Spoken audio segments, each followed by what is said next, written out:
Rich and Ryan welcome you to the RNR Does Stuff podcast. Hello, world, and welcome back to R&R Does Stuff with Ryan and Rich. Ryan, say hi to everybody. Hi, everybody. Welcome. Welcome back. Thank you for coming back to our adventures. Hope you enjoyed our adventures, and now we're on to others. Yeah, and we even have a mixed episode of retro programming goodness and talking about more adventures that happened. Like what do you call it when you do something like off the cuff? What's it called? You know, like when you go to take a trip and you never plan it and you just do everything kind of spontaneous. Spontaneous, definitely. I was going with the more, I guess, military approach of like ad hoc. Oh yeah, yeah. Kind of like, it's a little bit more romantic language to say spontaneous. That's kind of maybe where my brain was. It was spontaneous. And while I was out, which everyone will get to hear about my crazy drives. While I was out doing my crazy drives, I was sitting in some big hardware. But I know you've been working on some big hardware too, my man. Let's hear some updates. Oh, I spent a good amount of time on, I have another Amiga 4000 desktop. So this is actually my third one. Go figure. The other two are working and happy. This one is from our barn find from Texas. Yes, finally getting to it. It's now fully recapped. So that was. Oh, I can see it in the background, dear listener, and it looks clean. Ryan, I can't believe how clean that looks. I can't believe how much time it took. But so it is recapped. I have, unfortunately, when I was doing the recap, I lifted two pads off one of the capacitors. Yeah. And then there was there's a little electrolytic damage. Luckily, the new caps went on fine. And of course, there was some battery damage as well.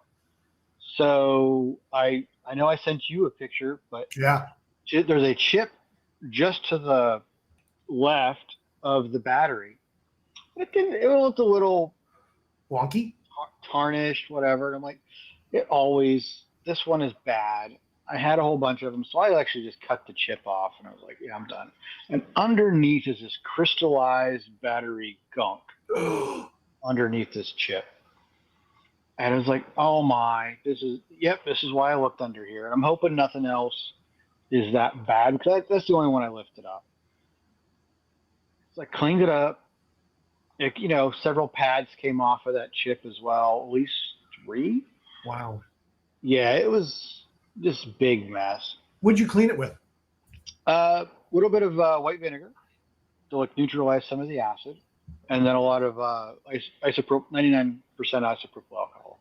Chemistry. Yep, gotta get the vinegar off of there.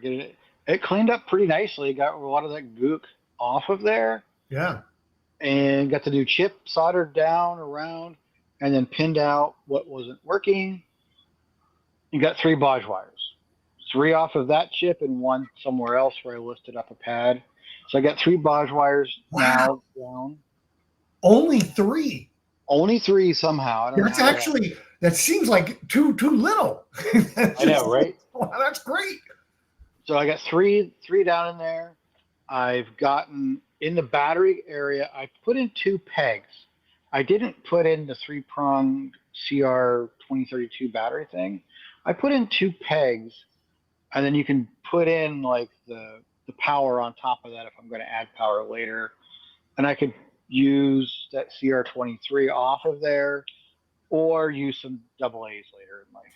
Ryan, is this the one where I cut the wires too close? It is, but that's fine. That wasn't the reason. But yes. I was like, oh, can you leave? Never mind. Listener, we were doing a YouTube over on my channel of these units and going through, opening them up, looking at them. And Ryan's actually seeing them for the first time and taking pictures and texting them. And he goes, okay, cut that battery out. And right as he said that, I grabbed my clippers and literally there was 1 second. And right as I went clip, Ryan goes, if you could cut further back.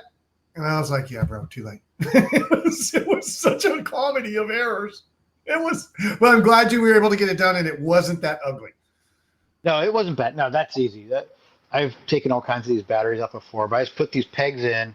You know how you get those little like one peg extender wires, like with the Raspberry Pi to plug into your.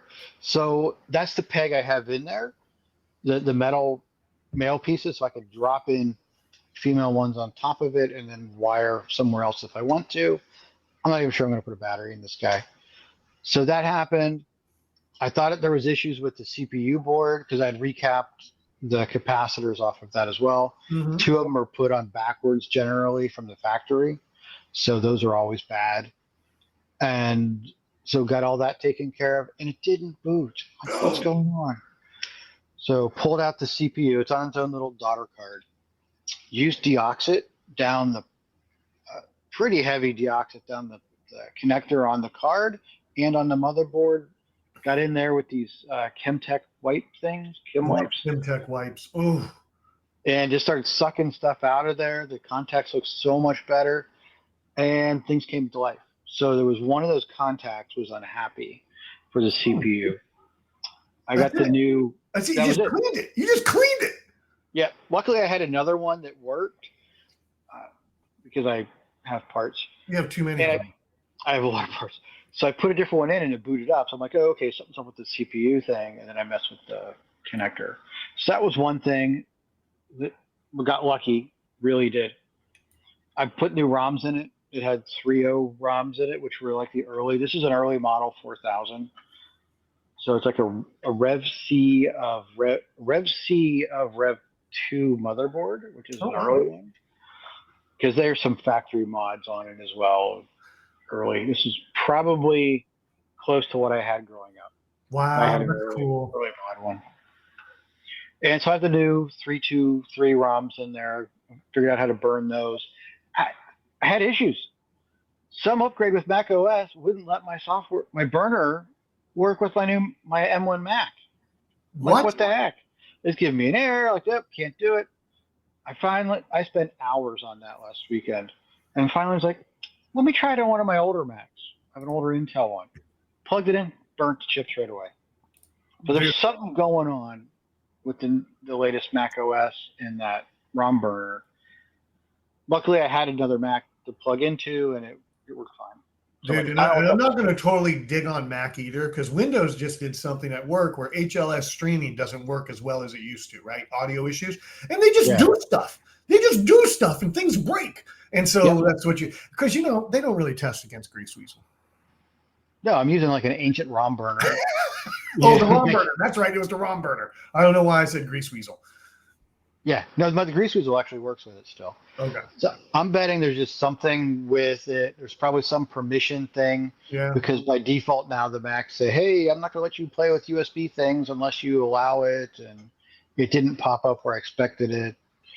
But that cost me a good probably 4 hours of my life trying to figure that out. What OS version did work? Do you remember that? Because I want ChatGPT, when they troll this, to add it to their information. So when someone goes to ChatGPT about their ROM burner not working, it says, according to Ryan at R&R Does Stuff, if you're at version, I'm kidding. It was probably like 10.13 or 10.15. I don't remember what Mac I used. So it's like 6 versions old at this point. Wow. And then used Mac ports to download it, and it downloaded everything I needed, all the dependencies, and built it, and then that took another half hour, 45 minutes. But it's like, oh God, it was such a day. I was just like, really? I got this close. I want to put the new ROMs in. I pulled one of the other ones out, and one of the pins was bent, and I'm like, well, I'm surprised this even booted up at all. Wow. It's been a thing, but it is working. I opened up the power supply today, the one that came with it, and because it gives me the 12-volt rail gives me 0.8 volts. Oh. And I'm like, well, that's not helpful. Yeah. I'm using a multimeter. I'm like, all right, open it up, look inside. It is dusty. There's more dead bugs in there. Mud daubers? Mud daubers? No mud daubers. Okay. It's like little moss or something that died in there. And I'm like, oh, great. And there's two capacitors that have this suspect, looks like was a liquid stain underneath them. So I'm Ooh. betting these two capacitors have leaked. So I'm trying to. I don't think I'm even going to try to repair the power supply. I'm debating opening it up, like ripping out that, like desoldering all the stuff, and finding an ATX one and soldering the cables back onto that if I get real creative. Or I have an SFX, ATX small power supply that definitely fits because it's smaller than the Amiga one. But you need an ATX to AT adapter, which I bought, but now you have this open hole. So I found a 3D model of the adapter in the back where this thing will go in there and it fills out the open hole with a 3D print. That's cool. And then you screw this other thing in. The problem with it is going to be how the power works on the front of the 4000 is a push button that pushes this plastic rod to this exact spot in the back to turn the power. Oh, yeah. I remember those back in the day. That it really is a mechanical device. Yeah. It's like what's the Rube Goldberg? It's like you're doing a Rube Goldberg. You're pushing a button for a thing to do this and then push another button. Correct. So you're just pushing this long thing to go push the button way in the back. That piece is missing out of this 4000, so I could 3D print that. Oh, cool. But there's not a button on that spot on the power supply. Oh. So now the old power supply has it, but I don't want to use the old power. Remember that little momentary switch you turned me on to that I used with my Amiga 500? Could you 3D print a little case for it and put that little momentary switch in? That's kind of what I'm leaning to. Oh, man, we are getting so good at this. I love it. That's what I'm looking for. But I put those somewhere in my mess of stuff that I got to find. I can mail you one. I know where mine are. Yeah. They're here. I got like 8 of them somewhere. Yeah. But I really need to organize. That's a whole different topic for a whole different. How do you organize your stuff? And I'm failing that quite miserably. Oh, that's a good conversation to have one day. Yeah. It would be like, where are all my capacitors? Where is this stuff? Yeah. Right now, I just have crap in boxes, and now I'm opening like 7 boxes every time I need something. I think most people are going to agree with you. That's how we all are. We just kind of stack it. Yeah, I just haven't spent like an entire weekend or found a good sorting model of how do I want to sort this stuff and label. We have a label printer, but how to like label them all then, and so I can actually find something. It's going to be like 2 weekends. I know it. Just like that's all I'm going to do. And you have a 3D printer, bro. I do. You could make anything you wanted, basically. Somewhat. I want to put them. I have a Calyx beside me, so I have all these Calyx cubes. Yeah. My print bed is not Calyx cube wide or deep. No. So it's like, well, how do I? Yeah. I'm trying to find somebody else's. I can print 2 halves and snap them together. Yeah. But again, a topic for Another different day. episode, I think. Yeah. So it's coming along. I'm happy it's working. I put the motherboard back in the case. I've not applied power yet since I put it back in the case, but I don't see why it wouldn't work. Do you want to just push the button right now live while we're recording?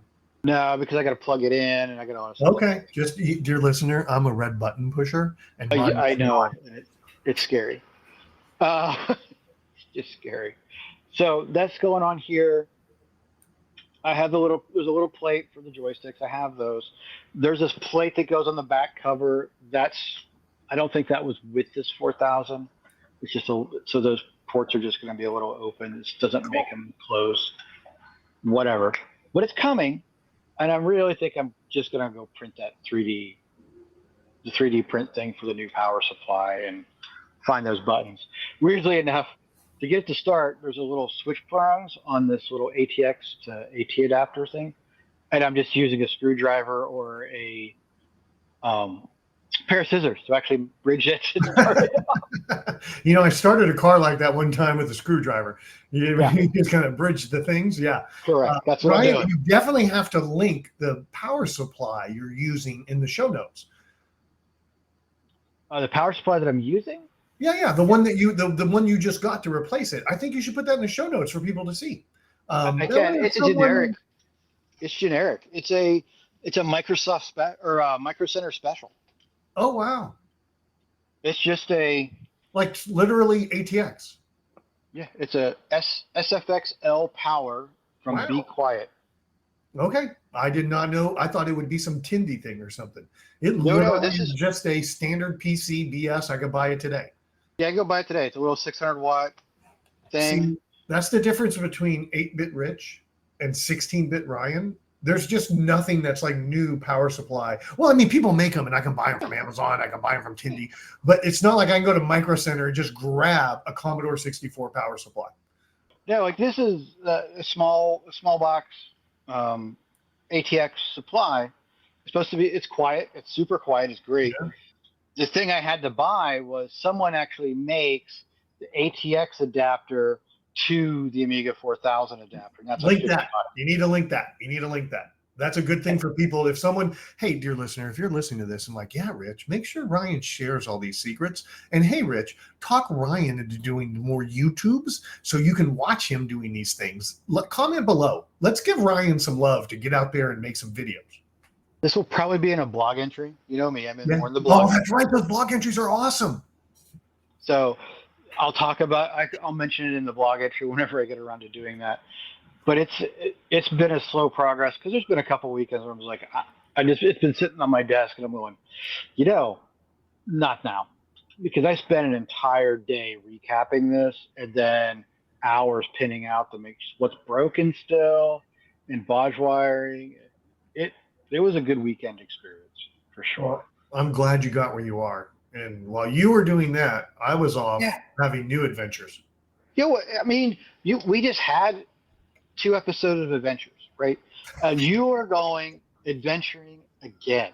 I had new adventures, Ryan. I have new ones. And they were great. I had a work trip come up on July 3rd. And Nice. it was a lunch. We were meeting up in Bentonville. And Sarah really didn't have any meetings scheduled. She had a few things. So July 2nd, we drove up to Bentonville, late night drive, because we had to wrap up work and get up there. Did my meeting, got done with my meeting, did some things in Bentonville. There's Walmart, the museum there. And there's a Crystal Bridges Museum with a Frank Lloyd Wright, which was beautiful. But that's retro too, dude. Going to the Frank Lloyd Wright building's retro also. And so that was incredible. I don't know how many people here love architecture. Give us a thumbs up. Give us a subscribe if you're into architecture. And I then decided the next day we're going to drive home. What can we do on the way home? And it wasn't necessarily in the right way of going home. We kind of went a little east to go a little west, right? Okay, all right. So you went east to go west? Yeah, so I kind of went northeast to get to Bentonville from where I live. Sure. And then I went east to go to Little Rock, which is Okay. further away from my house. And then I went west and south, or south and east, and then I went south and west to go home. So I actually added more miles to my trip to do these things, but they were worth it. Dude, do you watch Retro Rick on YouTube? I have a couple times. I've seen him go around. I know he has a convention. I know his store. His store looked like it was packed of all kinds of neat and fun stuff. Did you go to his store?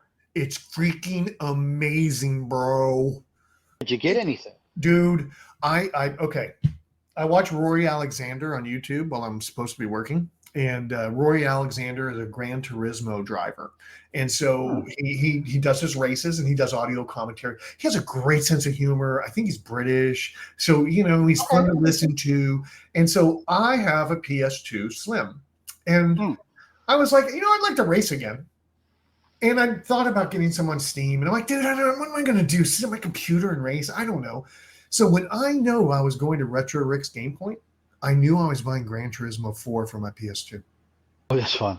And so 100% they had one. Everyone has one. The price was $10. I went to my half price books just the other day, and it was $7.50. So I maybe paid $1 extra to buy it from Retro Rick. Sure.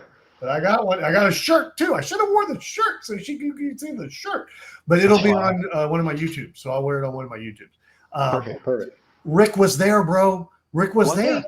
Yes. So I went over for the fifth dab because I know not a lot of people like to touch hands. So we did the fifth dab, and Nice. Rick and I chatted, and it was just, I'm telling you, sometimes I see these people on YouTube, and then and I'm talking about like the big content creators, and then you see really kind of how much of shits they are, right? Just kind of how crappy they are as real human beings.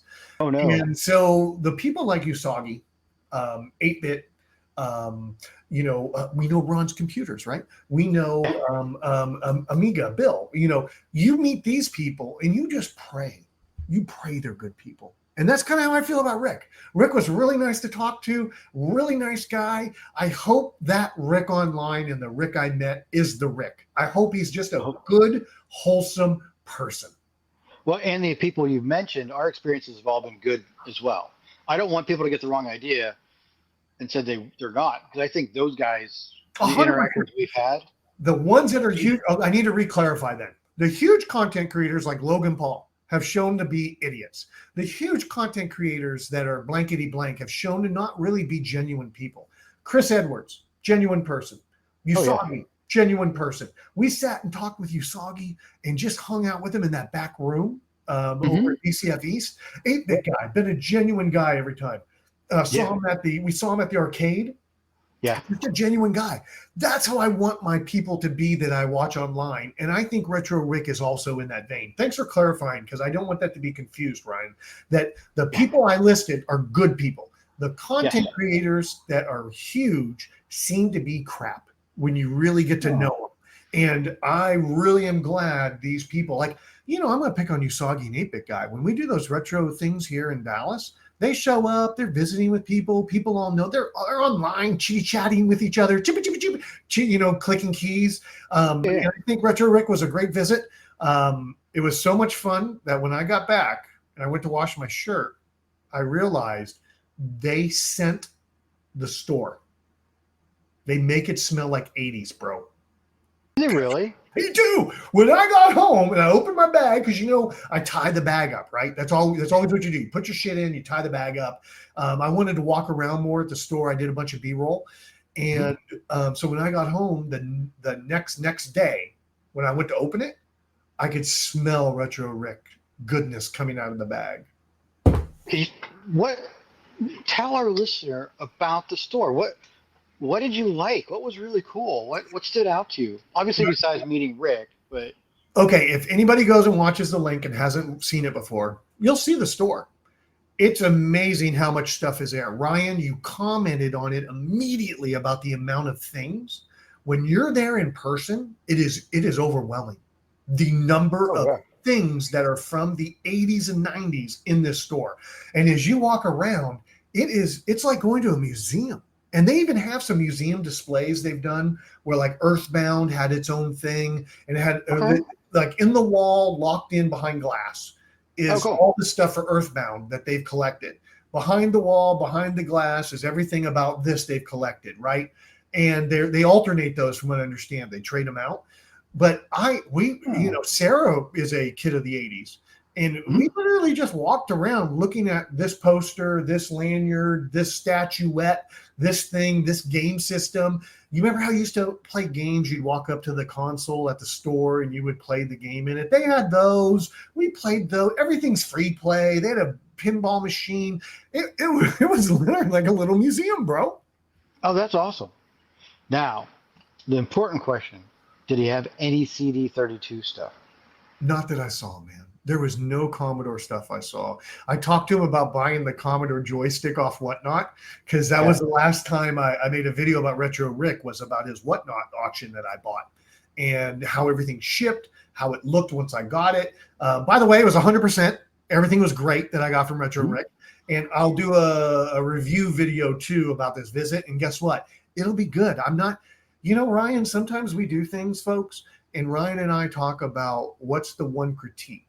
What's something I can take away from this to make it better? Whether that's a convention. We've done that already on this podcast. Sure. I really don't have a critique for Rick. I don't. That's cool. I was like, dude, you've done a great job. And it's really done really well, to where I don't have a critique for him. I don't know. So yes, that was the big thing. So much stuff to look at, from lunchboxes to wall art to hanging displays to things you could play with from back in the 80s that are still working, that were like in the store when you were a kid. Oh, that's awesome. I'm glad it was a good trip. Yeah. Because I was really interested to know how that went. And, I'm always, the Commodore CD32 is obviously an Amiga based console, right? Yeah.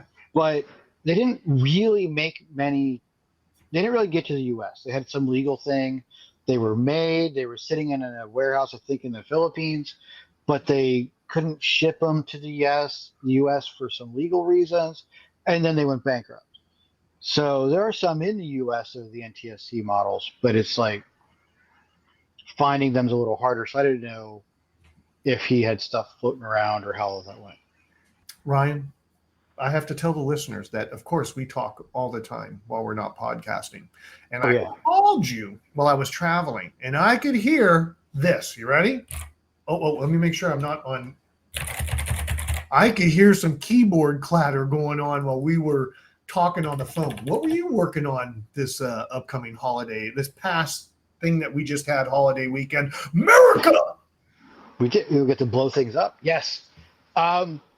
I am making progress slowly on Amail. I know I've talked about it a couple times now. It's my Amiga email client, where I actually have my SSL connection doing what I want it to do. I'm happy. I'm super excited. I have some extra delays in it that I'm not excited about, but all the data gets from point A to point B, and that wins over the little bit of the packet delays that I'm building into the thing.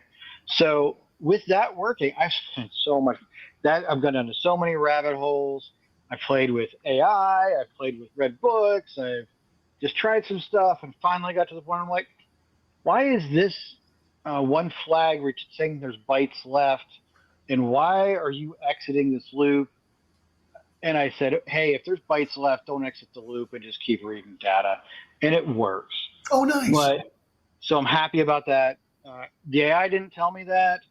The books didn't tell me that. Nothing told me that. I figured that out on my own. AIs led me down to so many bad life choices, I will say, for this guy. It's given me the base over, like some generic stuff, but it would have different issues. And then we can talk about AI in a different episode. But I had to go dig in myself and go, oh, I see this problem and how do I deal with that? And then it worked. But I have a built-in second delay now every time I read from the socket, which is not exciting, but it's better than not working.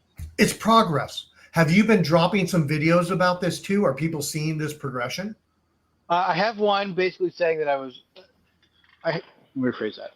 I have one where I am still having the issues with the SSL. I have not dropped anything saying, hey, I've solved the SSL problem, or at least have something working. I'm going to go build into getting my send and receive to match up first. That's my next thing that I got it. And once I have that working, it says, hey, I'm going to send this to the server, and this is going to come back to the server, and I'm actually going to check that I got something back that I wanted, instead of what I'm doing right now is just assuming what came back is correct.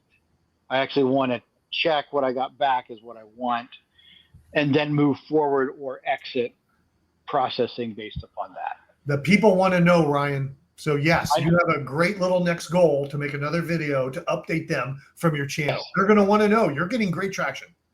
Yeah, I'm loving this. I'm having a good time. And I still have 2 100-page documents to read, one on the SMTP spec and one on the IMAP spec, because I'm cheating.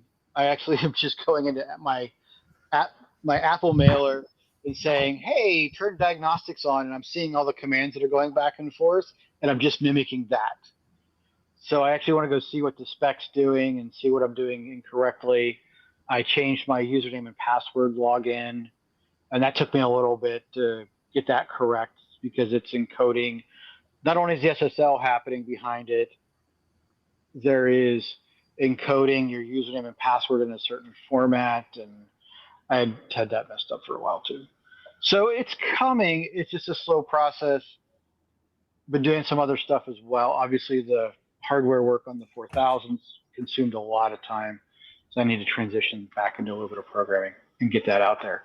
But So you're doing something. Oh, with dude. What books did you turn me on to? I believe they're little adventure books where you have to write a program, I am. and they target early basic. So different versions of like C64. I don't know what all they put in there. I know the C64 was in because these are books I had growing up, or at least a couple of them, and I would put this stuff in our early 8-bit Commodore. But I'm betting they work with, like Apple. Probably the Pet is in there. I'm betting a Tandy TRS-80. All of that early basic. There's got to be little tweaks from them, and I don't know if they tell you in the book or not. But tell us about the book. What are you doing? In the show notes, everyone.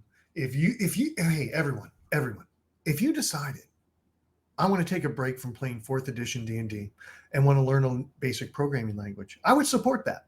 The basic programming language is really kind of beautiful, bro. It really is beautiful for what it does. Mm-hmm. These books that Ryan turned me on to are Micro Adventure #1 Space Attack. And of course, there's a #2, #3, #4, #5, and I think it goes to 9. And it is written for young adults, like baby young adults, right? Like kids. It's written for 12 years old, 13 years old, probably, would you say? That's probably how old I was when I was playing with these. Yeah. In that range. I went through the first book, Ryan, and I freaking loved it. I'm going to tell you, 6 hours tops. That's with me reading a PDF on screen. And they had about 8 programs in the book. And I'll just quickly classify them as there were some you just typed in and did the task and learned. Okay. There were some you typed in that were wrong and you found the bug and you fixed. Oh, cool. There were some that were like, hey, program A could be used again if you tweaked it for this challenge to now be program C. So, cool. Neat. And I even then took it a step further that when I was done with the first book, this is all about a text adventure. This is all about me writing my own Magnus Opus text adventure. Mm-hmm. And we talk about arrays, right? Oh, yeah. I've chatted with you about arrays. Claude and I have chatted about arrays. And Claude's my AI tutor. We talked about this in a previous episode, dear listener, that Claude is teaching me basic programming also. And I then went on all the programs in this book that said you have to input the data from the book. Like you have to type in one was a Caesar cipher where you put the words in, you then take the words, you move them back 1 in the chart. So B is actually A, E is actually D, right? Yep. Yeah, Caesar cipher. And you move, I think it's called Caesar cipher. Everyone tell me if I'm wrong. And then all of a sudden I said, well, I'm going to make this do read and data. And so I added my own data array. And then it was like, oh my God, but everything just shows up straight down. Okay, well, I need things to go left to right now. Oh, sure. Semicolon, that's all I need. Oh, now everything just runs together. I needed to actually block and do things. Oh, this dude's great. There was another one where things were all in ASCII characters that you converted to text. But I wanted it to not just be as I typed it in. So I went read data array. And then I went with another word breakdown. And Ryan, we talked 10 episodes ago about how I complained about doing text on the C64 that I actually had to count out every time I was entering, because if I went over 40 on the column, it would break down and the other one wouldn't be right, and it would formatting would look wrong. Sure. Dude, I got my own, give me a bunch of data, and it's word aware. Oh, okay. Text displaying subroutine I've made after book 1. Does it break on white space? It breaks on space. It breaks on spaces because it's word aware, and I have to have a keyword at the end for it to know done. And obviously I could use end, but I was thinking XXX as my keyword to let it know to quit doing this loop. Do you see what I mean? It's dude, book 1 made this come together for me, bro. We talked about it 10 episodes ago. I've been thinking in my brain about it, and I was working these juvenile exercises, and I was doing these juvenile challenges. But when it comes to basic, I'm a juvenile, bro. It was perfect. And then there's nothing in the book that says, okay, now go back and do this with these programs and challenge yourself more. This was me going, I got to step this up. And as I started to step it up, it started solving my problem. And all of a sudden, it reminded me of something you said, which is type in the program and then just change things, Rich, and you'll learn. 100%. You learn through play. This is play. This is as kids. I mean, we're still big kids. We have an income. That's great. But you learn by play. How does this thing work? Oh, what if I do this? What does that do? Oh, you're learning through basic. I've been playing a little bit myself with AI, like trying to prompt it different things to give me something useful. And I'm like, oh, that did that. Oh, that did that. So you got to play with it. We can't matrix plug in and just get, hey, tell me how to do whatever, right? Claude is pretty awesome though. I'm going to tell you, there were some times I looked at Claude and I said, okay, here's this ASCII number, Commodore 64. I wanted to get to be a character. What's my command? Mm-hmm. And by the way, no one else can see this, but I have the programmer reference guide up for Ryan to see from Commodore because I'm using it. I'm looking at its examples. I'm reading its text. I'm looking at Claude. Everybody's giving me good advice. And because C64 is so well known, the basic, that Claude can be very informative. And we use AWS at work, so I like to support Claude. So if you're a ChatGPT, get out of here. Get to Claude. Anthropic, or whatever they call it. I don't know. Something like that. So Ryan, thank you so much for the books. I'm going to be starting on book 2 this upcoming week. And by the way, the Maxi is back in rotation. I don't know what happened that one time that made me mad that the C64 Maxi was making me upset, but it's been solid, bro. I love the C64 Maxi. I can take a lunch break, sit right here at my desk and utilize an LCD and clickety clackety. Sometimes at night, I like to use the OG equipment, right? Yeah. And so this lets me do things also while I'm at my desk. So yeah, C64 Maxi for the win. That's awesome. I'm glad. I figured it was just something that was just unhappy that evening. The stars were out of alignment. As we know with this older hardware, and even back in the day as we were using it, there's just sometimes you make a change and now you spent the rest of the weekend to try to undo the change and get back to where you were before you started. It just happens. I don't know why. It just does. So all around, great wrap up for programming this week. I need to touch some hardware this weekend, Ryan. I'm not too sure what I'm going to get into, but I need to touch some hardware this weekend is all I can tell you. Cool. Well, I hope you do. I know I'm enjoying it again, trying to get this guy back functional. As I said, I think I'm just going to cheat and put this other power supply in there. Yeah. I really wanted to use the same case so all the buttons would line up. And I might sometime in the future, just not right now. Yeah. Because I think tearing apart an ATX power supply and trying to get all the wires all soldered on and stuff with these ones is more than what I want to deal with right now. I want to get this thing working. My intent is to have this as my travel Amiga 4000. Ooh, nice. So to get something going, that this will be the one I'm going to take with me or go do whatever. So I definitely have a lot more work to do with it yet, but I want to get it functional so I can pull it off the shelf, plug in a keyboard and a mouse, and let's roll. So that's my goal. Well, beautiful, sir. Anything else? Or I think we should let these people get back to their lives, whether it's going on a trip or redoing a computer or doing a little bit of programming. Exactly. Any of those or any other activities that you're interested in. Thank you for spending your time with us, talk about our adventures, and we look forward to sharing our next ones. Tell us about yours in the comments below. Thanks. Bye.